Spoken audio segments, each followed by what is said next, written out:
This is Richard Beard, and today I'm going to be talking about Friendship and Love in Oceania from the novel 1984.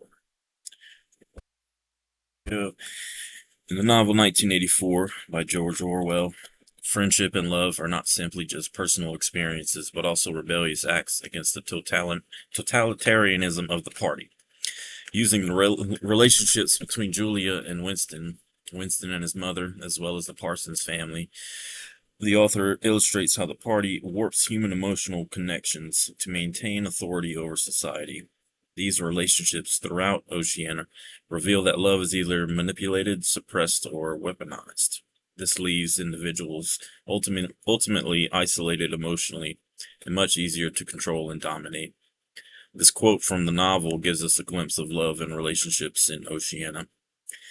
You cannot have pure love or pure lust nowadays. No emotion was pure because everything was mixed up with fear and hatred. That's Orwell 1949, page 110. Julia and Winston's relationship starts off as an act of rebellion against the party's oppression.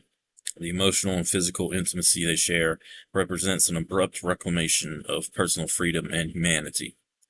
Nevertheless, even this bond they share is broken by the pressures of fear and torture, which shows how human connection and love cannot exist under total surveillance.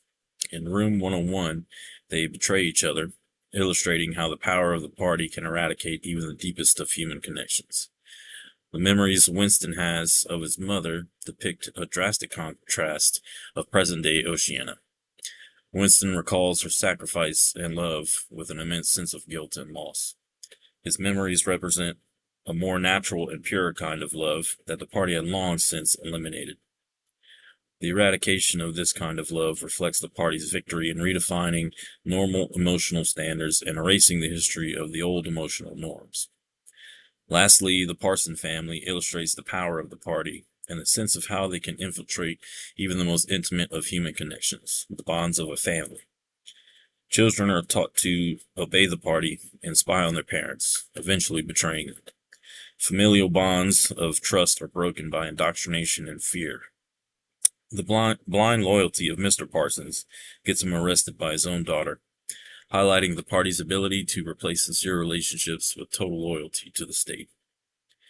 In conclusion, 1984 depicts how love is either perverted or destroyed in Oceania by twisting it into an act of obedience. Orwell's argument is that without true love and human connection, people are easier to control and manipulate, which leaves society emotionally vacant and compliant with the state.